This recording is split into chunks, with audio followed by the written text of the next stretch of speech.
ನಿಮ್ಮ ಸಿನಿಮಾ ನೋಡೋದಾದ್ರೆ ಸಾಕಷ್ಟು ಅಂದ್ರೆ 75%ಗಿನ ಜಾಸ್ತಿ ಸಿನಿಮಾಗಳು ಅಂದ್ರೆ ಒಂದು ಯೂತ್ಗಳಿರ್ತಾರೆ, ಅಂದ್ರೆ ಹದಿಹರೆಯದ ಅವರ ಮನಸ್ಸುಗಳನ್ನ ಟಚ್ ಮಾಡುವಂತ ಸಿನಿಮಾಗಳನ್ನೇ ಮಾಡ್ತೀರಾ, ಯಾಕೆ ಅಂತ? ನಿಮ್ಮ ವಯಸ್ಸಿನವರಿಗೆ ಪ್ರೇಮ ಸಾಧ್ಯ, ಪ್ರೇಮ ಪ್ರೀತಿ ಇತ್ಯಾದಿಗಳದ್ದು ಪಾಸಿಬಿಲಿಟಿ ಜಾಸ್ತಿ. ನಿಮಗೆ ಗಂಡು ನೋಡೋದಿರುತ್ತೆ ಮನೆಯಲ್ಲಿ, ಈ ಥರದ್ದು ಬೆಳಿಗ್ಗೆ ಎದ್ದು ಒಂದು ಮಾರ್ನಿಂಗ್ ಶೋಗೋ ಮ್ಯಾಟ್ನಿಗೋ ಹೋಗ್ತೀನಿ, ಇಂಥದ್ದೊಂದು ಸಿನಿಮಾ ಬರ್ತಿದೆ, ಇಂಥದ್ದೊಂದು ಸಿನಿಮಾ ಚೆನ್ನಾಗಿದೆಯಂತೆ ಅಂತೆಲ್ಲ ಮಾತಾಡೋ ವರ್ಗ ಅದೇ. ನೀವು ಹೊಸಬರಿಗೆ ನೀವು ಅವಕಾಶ ಕೊಡ್ತಿದ್ದೀರಾ. ಇದರ ಸುಮುಖ ಆಗಿರ್ಬೋದು, ಅಂಜಲಿ ಆಗಿರ್ಬೋದು, ರಾಶಿಕಾ ತುಂಬಾ ಅದ್ಭುತವಾಗಿ ಅಭಿನಯ ಮಾಡಿದ್ದಾರೆ. ಅಂಡ್ ಈ ಸಿನಿಮಾದಲ್ಲಿ ಅವರ ಒರಿಜಿನಲ್ ನೇಮ್ಸ್ಗಳೇ ಇದೆ. ಇದ್ರ ಹಿಂದೆ ಏನಾದರೂ ರೀಸನ್ ಇದೆಯಾ ಸರ್? ಒಂದು ಕರಿಯ ಸುಲಭ, ಇನ್ನೊಂದು ಹೆಸರು ಇಟ್ರೆ ಇದು ಅವಳ ಇವಳ ಎಲ್ಲ ಕನ್ಫ್ಯೂಸ್ ಆಗುತ್ತೆ. ಆಮೇಲೆ ಅವ್ರವ್ರ ಹೆಸರುಗಳು ಚೆನ್ನಾಗಿರ್ಬೇಕಾದ್ರೆ ನಾನು ಯಾಕೆ ಮತ್ತೊಂದು ಇಡ್ಲಿ ಅಂತ ಹೇಳಿ. ಒಬ್ಬ ಹೊಸಬ ರಿಜಿಸ್ಟರ್ ಆದಂದ್ರೆ, ಒಬ್ಬ ಹೊಸಬ ಸ್ವಲ್ಪ ಗೆದ್ದ ಅಂದ್ರು, ಅಥವಾ ಒಂದು ಹೊಸ ಹುಡುಗಿ ಹೊಸ ಹೀರೋಯಿನ್ ಹುಟ್ಕೊಂಡ್ಲು, ಅದ್ಭುತ ನಟಿ ಅಂತ ಅವಳು, ಆ ಥರದ ಮಾತುಕತೆ ಹುಟ್ಕೊಂಡ್ರೆ ಸರಿಸುಮಾರು ವರ್ಷಕ್ಕೆ 200 ಸಿನಿಮಾ ಸೆನ್ಸರ್ ಆಗುತ್ತೆ ನಮ್ಮೂರಲ್ಲಿ. ಅದರಲ್ಲಿ 70% ಹೊಸಬ್ರವೇ. ಬರೋದು ಗೊತ್ತಾಗಲ್ಲ, ಹೋಗೋದು ಗೊತ್ತಾಗಲ್ಲ, ಪಾಪ ಅನ್ಸುತ್ತೆ. ಆ ಊರು ರಂಗಾಯಣ ರಘು ಆಗಿದ್ದಕ್ಕೆ ಆ ಹುಲಿ ಸೀನೆಲ್ಲ ಮಾಡಕ್ ಸಾಧ್ಯ ಆಗಿತ್ತು. ನಮ್ಮ ನಟ ಅದನ್ನ ಮಾಡಕ್ ಸಾಧ್ಯವೂ ಇಲ್ಲ. ಅವ್ರ ಮಾತು ಕೃತಿ ಎಲ್ಲದನ್ನೂ ಮೀರಿರೋ ಮಹಾನ್ ನಟ. ಅದು ನನಗೇನೆ DTS ಅಲ್ಲಿ ನೋಡಿ ಹೆಂಗೆ ಗುರು ಈ ತರ ಆಕ್ಟ್ ಮಾಡೋದು ಅಂತ ಅನ್ಸ್ಬೇಕು.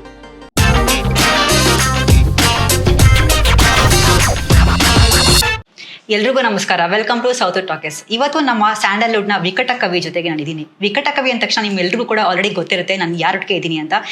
ನಿಮ್ಮೆಲ್ಲರ ನೆಚ್ಚಿನ ಯೋಗರಾಜ್ ಭಟ್ರ ಜೊತೆಗಿದ್ದೀನಿ. ಸೊ ಬನ್ನಿ ಅವ್ರ ಜೊತೆ ಒಂದಿಷ್ಟು ಮಾತುಕತೆ ಆಡೋಣ.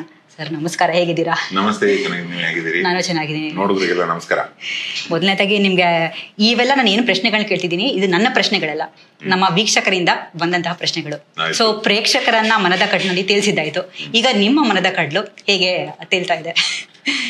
ಅದೇ ಒಂದು ಟೈಟ್ಲ್, ಈಗ ಮನದ ಕಡಲು ಅಂತ ಇಟ್ಟೋದು ಜನರ ಕಡಲು ಆಗಬೇಕು ಅಂತ ಬಹಳ ಆಸೆ ಪಟ್ಟಿದ್ವಿ. ಅದ್ರ ಹತ್ತತ್ರ ಜನರ ಕಡಲು ಬರ್ತಿದೆ. ಒಂದು ಈ 8-9 ತಿಂಗಳಾದಾಗ ಒಬ್ಳು ಗರ್ಭಿಣಿಗೆ ಯಾವ ಆಂಗ್ಸೈಟಿ ಇರುತ್ತೋ ಅದು ನಿರ್ದೇಶಕರಿಗೆ, ಇಡೀ ಟೀಮಲ್ಲಿ ಎಲ್ರಿಗೂ ಅದೇ ಆಂಗ್ಸೈಟಿ ಇರುತ್ತೆ.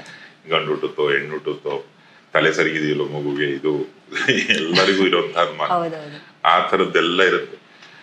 ಅದು ಒಂದು ಆರೋಗ್ಯಕರ ಮಗು ಹುಟ್ಟಿ ಅದು ಕೊಯ್ ಅನ್ನತ್ತಲ್ಲ, ಒಂದು ತಾಯ್ತನದೊಂದು ಫೀಲಿಂಗ್. ಆ ಫೀಲಿಂಗ್ ಅಲ್ಲಿ ಇದ್ದೀನಿ ನಾನು. ಆ ಮಗುನ ನೋಡಕ್ ಬಂದಂತ ಪ್ರತಿಯೊಬ್ಬ ಕನ್ನಡ ಚಿತ್ರರಸಿಕರ ಪಾದಾರವಿಂದ ನನ್ನ ನಮಸ್ಕಾರ.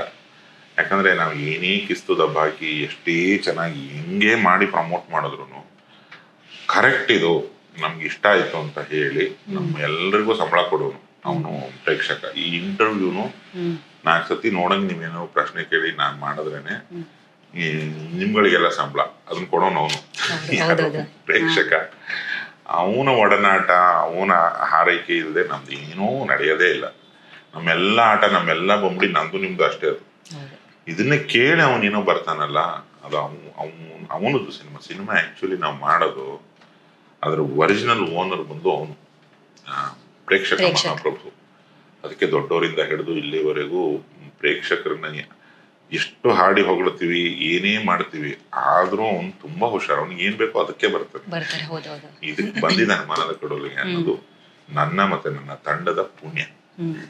ನಿಮ್ಮ ಸಿನಿಮಾ ನೋಡೋದಾದ್ರೆ ಸಾಕಷ್ಟು ಅಂದ್ರೆ 75%ಗಿನ ಜಾಸ್ತಿ ಸಿನಿಮಾಗಳು ಅಂದ್ರೆ ಒಂದು ಯೂತ್ಗಳಿರ್ತಾರೆ, ಅಂದ್ರೆ ಹದಿಹರೆಯದ ಅವರ ಮನಸ್ಸುಗಳನ್ನ ಟಚ್ ಮಾಡುವಂತ ಸಿನಿಮಾಗಳನ್ನೇ ಮಾಡ್ತೀರಾ, ಯಾಕೆ ಅಂತ?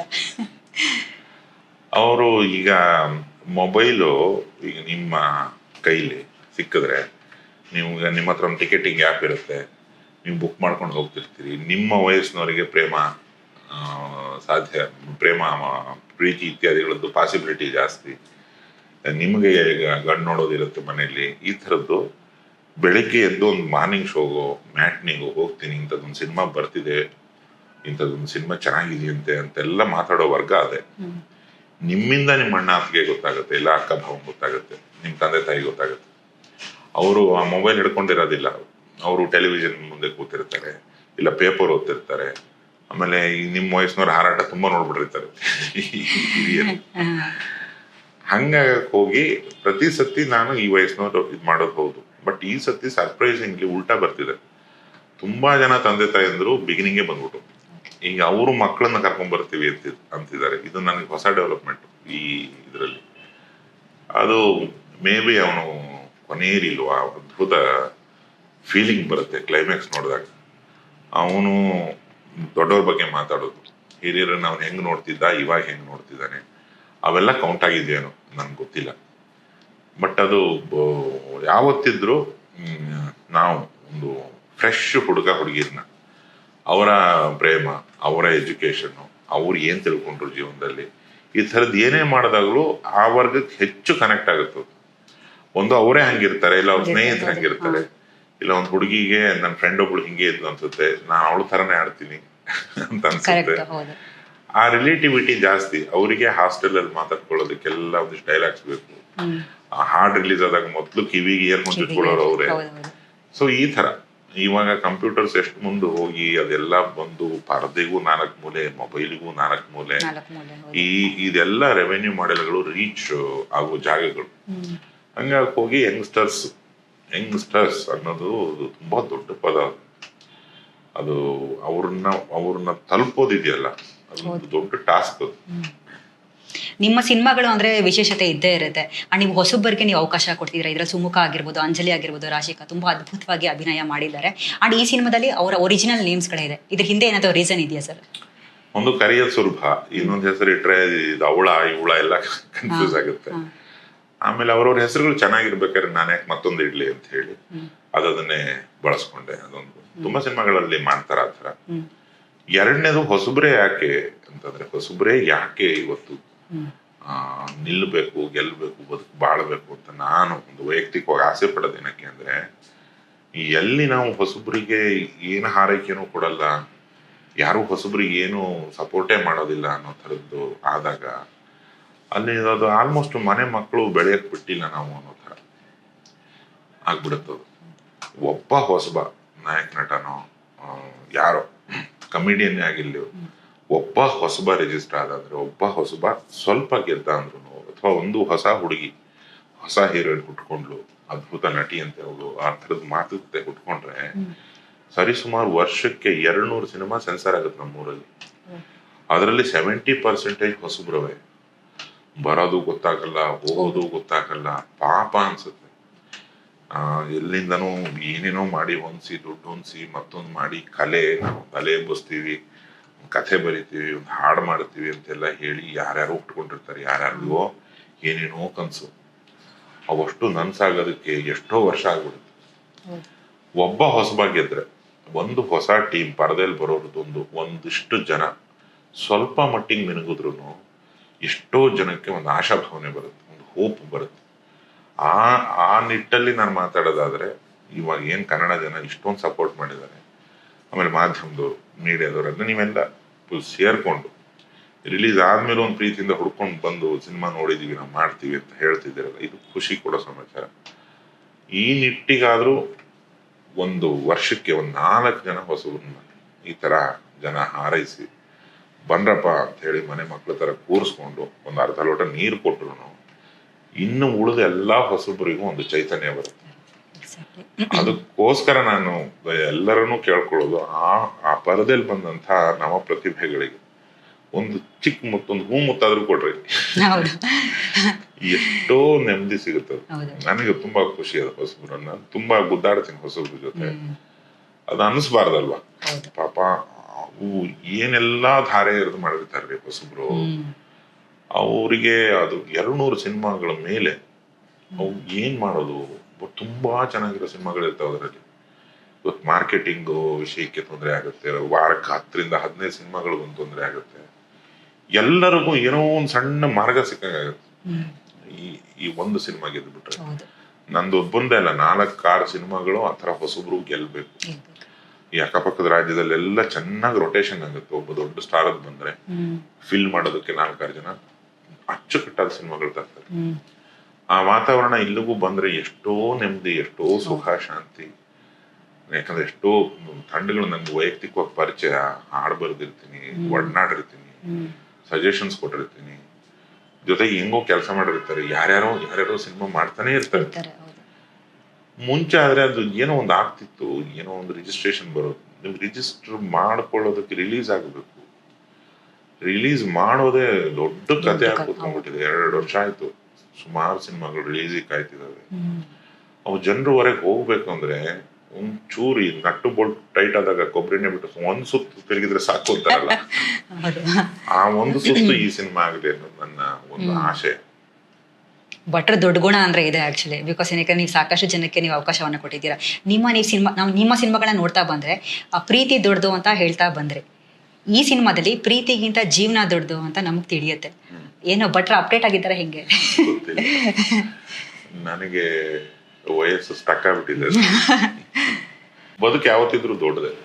ಪ್ರೀತಿನೇ ಎಲ್ಲದೂ ಅಲ್ಲ. ಪ್ರೀತಿ ಬದುಕಲ್ಲಿ ಒಂದು ಸುಂದರವಾದ ಒಂದು ಘಟ್ಟ. ಅದನ್ನೇ ಫುಲ್ ಟೈಮ್ ಪ್ರೊಫೆಷನ್ ಮಾಡ್ಕೊಳಕ್ಕಾಗಲ್ಲ, ಬದುಕನ್ನ ಹಾಳು ಮಾಡ್ಕೊಳಕ್ಕೂ ಆಗಲ್ಲ. ಅದ್ರ ಮೇಲೆ ಒಂದು ಸಿನಿಮಾ ಮಾಡ್ಬೇಕು ಅಂತ ತುಂಬಾ ದಿವಸ ಅಂದ್ಕೊಂಡಿದ್ದೆ. ಆ ರಿಯಲೈಸೇಷನ್ ತುಂಬಾ ಜನ ಹುಡುಗಿ ಕಳ್ಕೊಂಡವರು, ಹುಡುಗರನ್ನ ಕಳ್ಕೊಂಡವರು 6-8 ವರ್ಷ ಸಫರ್ ಆಗಿ ಆಮೇಲೆ ಎತ್ಲಾಗ ಹೋಗ್ತಾರೆ ಅನ್ನೋದೇ ಗೊತ್ತಾ. ಬದುಕುಗಳು ಹಾಳು ಮಾಡ್ಕೊಳ್ಳೋರು. ಬದುಕು ಎಲ್ಲದನ್ನೂ ಕಲ್ಸುತ್ತೆ, ನೆಟ್ಟಿಗೆ ಬದುಕೋದನ್ನ ಬಿಟ್ಟು ಅಂತಾರೆ. ಇದನ್ನೇ ದೊಡ್ಡ ಪ್ರೊಫೆಷನ್ ಮಾಡ್ಕೊಂಡ್ಬಿಟ್ರೆ ಅದು ಸರಿ ಅನ್ಸಲ್ಲ ನನಗೆ. ತುಂಬಾ ಬ್ಯೂಟಿಫುಲ್ ಆದ ಎಕ್ಸ್ಪೀರಿಯನ್ಸ್. ಅದನ್ನ ತುಂಬಾ ತುಂಬಾ ತುಂಬಾ ದೊಡ್ಡ ಮಟ್ಟದಲ್ಲಿ ಹಾಳು ಮಾಡ್ಕೊಬಿಡಿ ನಿಮ್ಮ ನೀವು ಅಂತ ಹೇಳ್ಬೇಕಲ್ಲ. ಎಲ್ಲ ಒಂದ್ ಕಡೆ ಹೇಳಿದ್ನಪ್ಪ ಇವನು ಅಂತ ಏನಾದ್ರು ಇರ್ಲಿ ಅನ್ನೋದು ಒಂದು ಒತ್ತಾಸೆ, ಒಂದು ಸಮಾಚಾರ ಹೇಳಲೇಬೇಕು ನಾನು ಇದನ್ನ ಅಂತ ಬಹಳ ದಿವಸದಿಂದ ಅನ್ಕೊಂಡಿದ್ದೆ. ಅದು ಕರೆಕ್ಟಾಗಿ ಈ ಸಿನಿಮಾದಲ್ಲಿ ಬಿತ್ತು. 20 ಚಿಲ್ಲರೆ ವಯಸ್ಸಿನವರು ಅವ್ರದ್ದು ತಹ ಈಗ ಮೊಬೈಲ್ ಹಿಡ್ಕೊಂಡು ಹಾಳಾಗೋದ್ರು, ಅದರಿಂದ ಹಾಳಾಗೋದ್ರು, ಇದರಿಂದ ಹಾಳಾಗೋದ್ರು, ಏನ್ ಚರ್ಚೆನೂ ಇಲ್ಲ. ಅದು ಒಂದು 50 ವರ್ಷ ಹಿಂದೆ ರಿಲೀಸ್ ಆಗಿದ್ರು ಓಡಬೇಕು, ಇನ್ನೊಂದು 50 ವರ್ಷ ಮುಂದೆ ರಿಲೀಸ್ ಆದ್ರೂ ಅದನ್ನ ನೋಡ್ಬೇಕು. ಆ ಥರದೊಂದು ಫೀಲಿಂಗ್ ಅಲ್ಲಿ ಅದನ್ನ ಕ್ಲೈಮ್ಯಾಕ್ಸ್ ಅಲ್ಲಿ ಇಟ್ಟೆ. ಅದು ಇಷ್ಟ್ರ ಮಟ್ಟಿಗೆ ಕನೆಕ್ಟ್ ಆಗುತ್ತೆ ಅಂತ ನನಗೂ ಊಹೆಗೂ ಮೀರಿದ್ದದು. ಅದು ಯಾವ್ದು ಅಷ್ಟಕ್ಕೂ ನನ್ನ ಜನರಿಗೆ ಮತ್ತೊಮ್ಮೆ ನಮಸ್ಕಾರ, ಸಲ್ಯೂಟ್. ಈ ಸಿನಿಮಾದಲ್ಲಿ ಕೋಟೆ ಒಂದು ಕಥೆ ಇದೆ. ಕೋಟೆದ ಬಗ್ಗೆ ಒಂದು ಕಥೆ ಹೇಳ್ತೀರಾ? ಅದು ನಿಜವಾಗ್ಲೂ ಏನಾದ್ರು ಆ ಕಥೆ ನಿಜವಾದ ಅಥವಾ ಏನು ಸರ್? ಇಲ್ಲ, ನಡೆಯುವಂತದ್ದು ಪಶ್ಚಿಮ ರಾಜನ ಕಥೆ. ಮುಂಚೆ ಅಂಬೋಜಿ ರಾಜ ಅಂತ ಇಟ್ಟಿದ್ವಿ. ಆ ರಾಜನಿಗೆ ಒಂದು 5-6 ಹೆಸರಿಟ್ಟು ಅವನು ಕಟ್ಟಿದ ಕೋಟೆ ಅಂತೆಲ್ಲ ಮಹಾರಾಷ್ಟ್ರಕ್ಕೆ ಹೋಗಿ ಲೊಕೇಶನ್ ಎಲ್ಲ ಶುರು ಆಗಿದ್ದೆ ಆ ಲೊಕೇಶನ್ ಇಂದ. ಆ ಲೊಕೇಶನ್ ಅನ್ನ ಶೂಟ್ ಮಾಡ್ಲೇಬೇಕು ಅಂತ ನನಗೂ ಕೃಷ್ಣಪ್ಪನವ್ರಿಗೂ ತುಂಬಾ ಇತ್ತು. ಮತ್ತೆ ನಮ್ಮ ನಿರ್ಮಾಪಕ ಗಂಗಾಧರ್ ಅವರು, ಅವರ ಒಂದು ಇಡೀ ಟೀಮ್ ಅದರ ಹಿಂದೆ ಬಿದ್ದು, ನಾನು ಅದ್ರ ಹಿಂದೆ ಬಿದ್ದು, ಆ ಮಳೆ ಶುರು ಆಗಿ ಅವ್ರು ನಮ್ಮನ್ನ ಒಳಗ್ ಬಿಡದೆ ಪರ್ಮಿಷನ್ಸ್ ಎಲ್ಲ ತಡ ಆಗಿ ಕೊನೆಗೂ ಅಲ್ಲಿ ಹೋಗಿ ಶೂಟ್ ಮಾಡಿದ್ವಿ. ಅದು ಇವತ್ತು ಸಿನಿಮಾದಲ್ಲಿ ಅದೇ ಒಂದು ದೊಡ್ಡ ಅಟ್ರಾಕ್ಷನ್. ಅದು ಮತ್ತೆ ವಾಟರ್ ಫಾಲ್, ಅದು ನಮ್ಮ ಮಡಿಕೇರಿ ಇರುಪ್ಪು. ಮತ್ತೆ ಜೋಗದ ಕೆಲವು ಪ್ಲೇಟ್ಸ್ ಕೂಡ ಇದೆ ಅದರಲ್ಲಿ. ಜೋಗನ ಬಿಡಂಗಿಲ್ಲ. ಹಲವಾರು ಲೊಕೇಶನ್, ಪ್ರತಿಯೊಂದು ಲೊಕೇಶನ್ ಸಣ್ಣ ಸಣ್ಣ ಡೀಟೇಲ್ ಗಳನ್ನು ಚರ್ಚೆ ಮಾಡ್ತಾರೆ. ಇನ್ಕ್ಲೂಡಿಂಗ್ ಆ ಟೈಟ್ಲ್ ಸಮುದ್ರದಿಂದ ಹೊರಗೆ ಬರೋದು ಕೂಡ ಜನಕ್ಕೆ ಇಷ್ಟ. ಸಣ್ಣ ಸಣ್ಣ ಡೀಟೇಲ್ ಗಳನ್ನ ಇಷ್ಟಪಟ್ಟಾಗ, ಆಮೇಲೆ ದೊಡ್ಡ ದೊಡ್ಡ ಲೊಕೇಶನ್ ಗಳನ್ನ ಕಣ್ ತುಂಬಿಸ್ಕೊಂಡಾಗ ಬಾಧೆ ಬಿದ್ದು ತೆಗೆದಿದ್ದಕ್ಕೂ ಜನ ಶಿಳ್ಳೆ ಹೊಡೆದ್ರು ಅನ್ನೋ ಒಂದು ಧನ್ಯತೆ ಬರುತ್ತೆ. ನಿಮ್ಮ ಸಿನಿಮಾಗಳಲ್ಲಿ ಸ್ಪೆಷಾಲಿಟಿನೇ ಅದು ಆಕ್ಚುಲಿ ಲೊಕೇಶನ್ಗಳು. ನೀವು ಯಾವ್ದಾದ್ರು ಸಿನಿಮಾಗಳಲ್ಲಿ ಲೊಕೇಶನ್ ಬಳಸಿದ್ರೆ ಅದು ನೆಕ್ಸ್ಟ್ ಶೂಟಿಂಗ್ ಸ್ಪಾಟ್ ಆಗಿ ಕನ್ವರ್ಟ್ ಆಗುತ್ತೆ. ಟೂರಿಸ್ಟ್ಗಳು ಹೋಗ್ತಾರೆ. ಸೊ ಮುಗುಳು ನಗೆನಲ್ಲಿ ಆಗಿರ್ಬೋದು. ರಂಗಣ ರಘು ಸರ್ ಬಗ್ಗೆ ಮಾತಾಡೋದಾದ್ರೆ ಹಿರಿಯ ಕಲಾವಿದ್ರು. ಈ ಸಿನಿಮಾದಲ್ಲಿ ಯಾಕೆ ಸರ್ ಮಾತೆ ಕೊಟ್ಟಿಲ್ಲ? ಮಾತಿದೆ, ಬಟ್ ಅದು ಕ್ರಿಯೇಟೆಡ್ ಭಾಷೆ ಟಕಾರಿ ಲ್ಯಾಂಗ್ವೇಜ್ ಅಂತ ಒಂದು ಹೊಸ ಭಾಷೆ ಕಂಡು ಹಿಡಿದು ಅದಕ್ಕೆ ನೋ ಅಂತ ಇಂಗ್ಲಿಷ್ ಬೇರೆ ಮಾತಾಡ್ತಾರೆ. ಅದನ್ನು ಸರ್ಪ್ರೈಸ್ ಪ್ಯಾಕೇಜ್ ಅದು. ಆ ಊರು ರಂಗಣ ರಘು ಆಗಿದ್ದಕ್ಕೆ ಆ ಹುಲಿ ಸೀನ್ ಎಲ್ಲ ಮಾಡಕ್ ಸಾಧ್ಯ ಆಗಿತ್ತು. ಇನ್ನೊಬ್ಬ ನಟ ಅದನ್ನ ಮಾಡಕ್ ಸಾಧ್ಯವೂ ಇಲ್ಲ. ಅವ್ರ ಮಾತು, ಕೃತಿ ಎಲ್ಲದನ್ನೂ ಮೀರಿರೋ ಮಹಾನ್ ನಟ ಅಯ್ಯಪ್ಪ. ಅದು ನನಗೇನೆ DTS ಅಲ್ಲಿ ನೋಡಿ ಹೆಂಗೆ ಗುರು ಈ ತರ ಆಕ್ಟ್ ಮಾಡೋದು ಅಂತ ಅನ್ಸ್ಬಿಡು. ನಟನೆಗೆ ಒಂದು ಉದಾಹರಣೆ ನಮ್ಮ ರಂಗಣ ರಘು. ಅವರಾಗ್ಲಿ, ದತ್ತಣ್ಣ ಸರ್, ಶಿವಧ್ವಜು, ನೇತ್ರ ಅಂತ ಒಬ್ರು ಅಮ್ಮನ ಪಾತ್ರ ಮಾಡಿದ್ರು. ಅವ್ರದೆಲ್ಲ ಬೇರೆ ಬೇರೆ ಬೇರೆ ಬೇರೆ ಲೇಯರ್ಸ್ ಇರೋಂಥ ಪಾತ್ರಗಳು. ಅದು ನನಗೆ ದತ್ತಣ್ಣ ಪಾತ್ರನೂ ಅಷ್ಟೇ. ಅವ್ರದ್ದೊಂದು ಎಂಡ್ ಪ್ರೀ ಕ್ಲೈಮ್ಯಾಕ್ಸ್ ಅವ್ರ ಮೇಲೆ ಇದೆ. ಅದರಲ್ಲಿ ರಘು ಅಭಿನಯಿಸಿರೋದು. ರಘು ಪ್ರತಿಯೊಂದು ಪೀಸು ತುಂಬಾ ಸಪರೇಟ್ ಆಗಿ 2 ಸತಿ ನೋಡಿದವರು ಇದ್ದಾರೆ ಟು ಅಂಡರ್ಸ್ಟ್ಯಾಂಡ್ ರಘು. ಆ ತುರ್ರ ಸಾಂಗು ಅದು ರಘುನೇ, ಒನ್ ಅಂಡ್ ಓನ್ಲಿ ರಘು. ಭಟ್ರು ಪ್ಯಾನ್ ಇಂಡಿಯಾ ಸಿನಿಮಾ ಮಾಡೋ ಅಂತ ಏನಾದ್ರು ಗೊತ್ತಿಲ್ಲ, ಅವು ದೊಡ್ಡ ಮಟ್ಟಕ್ಕೆ ಓಡೋದು ತಾನಾಗೆ ಆಗ್ಬೇಕು. ಈಗ ಮುಂಗಾರು ಮಳೆ ಟು ಅನ್ ಎಕ್ಸ್ಟೆಂಟ್ ಗಾಳಿಪಟ ಎಲ್ಲ ಒಂದು ವರ್ಷ ಓಡ್ತು. ಜರ್ಮನಿ ಸ್ಟಡ್ಗಾರ್ಡ್ ಇಂದ ಹಿಡಿದು ಲಂಡನ್ ಇಂದ ಹಿಡಿದು US ಇಂದ ಹಿಡಿದು ಹೈದರಾಬಾದ್, ತೆಲುಗು, ಕಲ್ಕತ್ತಾ, ಡೆಲ್ಲಿ, ಆಗ್ರಾ, ತಾಜ್ ಮಹಲ್ ಮುಂದೆ ಎಲ್ಲ ಅನಿಸುತ್ತಿದೆ ಯಾಕೋ ಎಂದು ಕೇಳಿದ್ದೀನಿ ನಾನು. ಅದು ತಾನಾಗೆ ಆಗ್ಬೇಕು ಅನ್ನೋದು ನನ್ನ ಒಂದು ಒತ್ತಾಸೆ. ಬಟ್ ಇವತ್ತು ಕಾಲ ಹೆಂಗಾಗೋಗಿದೆ, ನಮ್ಮ ಎಫರ್ಟು, ನಮ್ಮ ಇನ್ವೆಸ್ಟ್ಮೆಂಟು, ನಾವು ಅದಕ್ಕೆ ಟೈಮ್ ಕೊಡ್ಲಿಲ್ಲ ಅಂದ್ರೆ ಅದು ಆ ಮಟ್ಟಕ್ಕೆ ಹೋಗಲ್ಲ. ಆ ಮಟ್ಟಕ್ಕೆ ಹೋಗ್ಬೇಕಂದ್ರೆ ಆ ಮಟ್ಟದಲ್ಲಿ ಒಬ್ಬ ಸ್ಟಾರ್ಗಳನ್ನ ನಾವು ಹಾಕೋಬೇಕು.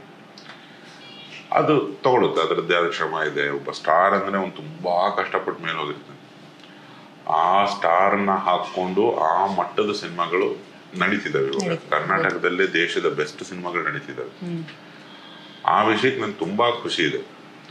ಬಟ್ ಈ ಹೊಸಬ್ರು ಸಿನಿಮಾಗಳು ಅನ್ನೋದಿದೆಯಲ್ಲ, ಪುಟ್ಟ ದೀಪ ಆಗಿದ್ದು ಮುಂದೊಂದು ದಿವಸ ಕಾಳ್ಗಿಚ್ಚಾಗುತ್ತದೆ. ಇಷ್ಟೇ ಕಿಡಿ ವೈಲ್ಡ್ ಫೈರ್ ಆಗಿ ಅದು, ಅಂದ್ರೆ ಇನ್ ಗುಡ್ ಸೆನ್ಸ್ ಅದು ಬೆಳಗ್ತಾ ಹೋಗುತ್ತದೆ ಎಷ್ಟೋ ದಿವಸದವರೆಗೆ. ಮಿಣಕ್ ಮಿಣಕ್ ಮಿಣಕ್ ಮಿಣಕ್ ದೀಪ ಅಲ್ಲ, ಅದು ಉರಿತಾನೇ ಹೋಗುತ್ತೆ. ಅದಕ್ಕೆ ಯಾರೋ ಜನ ಎಣ್ಣೆ ಹಾಕ್ತಾ ಇರ್ತಾರೆ. ಆ ಥರದ ಸಿನಿಮಾಗಳು ಗೊತ್ತಿಲ್ಲ, ಇದೇ ಆಗ್ಬಹುದು. ಮನದ ಕಡಲು ತನ್ನ ಪಾಡಿ ತಾನು ಮುಂದೊಂದು ದಿವಸ ಎಲ್ಲಿಗೂ ಹೋಗಿ ನಿಂತ್ಕೊಂಡ್ಬಿಡ್ಬೋದು. ಪ್ರೇಕ್ಷಕರಿಗೆ, ಸಿನಿಮಾ ನೋಡಿದವ್ರಿಗೆ, ಇನ್ನು ಯಾರೆಲ್ಲ ನೋಡಬೇಕು ಅನ್ಕೊಂಡಿರೋರಿಗೆ ನಿಮ್ಮ ಒಂದು ಕೊನೆಯದಾಗಿ ಏನು ಹೇಳೋದಕ್ಕೆ ಇಷ್ಟಪಡ್ತೀರಾ?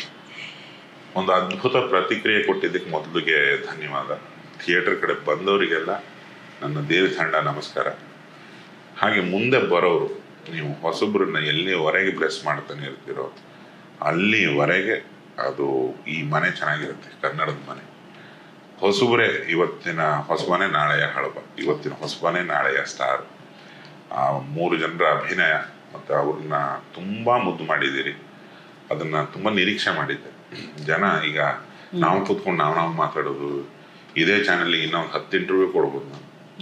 ಬಟ್ ಒಬ್ಬ ಹೊಸಬ, ಒಂದು ಹೊಸ ನಾಯಕಿ ಮಣಿಯರಿಬ್ರು ಹುಡುಗಿಯರು, ಅವ್ರನ್ನ ಮುದ್ದು ಮಾಡಿದಾರಲ್ಲ ಪರದೆಯಲ್ಲಿ, ಅದು ನಾವು ಯಾವತ್ತಿದ್ರೂ ಲಾಯಲ್ ಆಗಿರ್ತೀನಿ. ಅದು ಹೊಸಬ ಎಲ್ಲಿರ್ತಾನ ಅಲ್ಲಿ ಹೊಸ ಗೆಲುವು ಇದ್ದೇ ಇರುತ್ತೆ. ಅದು ಮತ್ತೆ ಜನರೇ ಪ್ರೂವ್ ಮಾಡಿದ್ದದನ್ನ, ಹೊಸತನ ಇದು, ಹೊಸ ಗೆಲುವು, ಇದು ಇತಿಹಾಸ ಆಗಬೇಕು ಅಂತ ಜನ ಹೇಳ್ಬೇಕು ನಮಗೆ.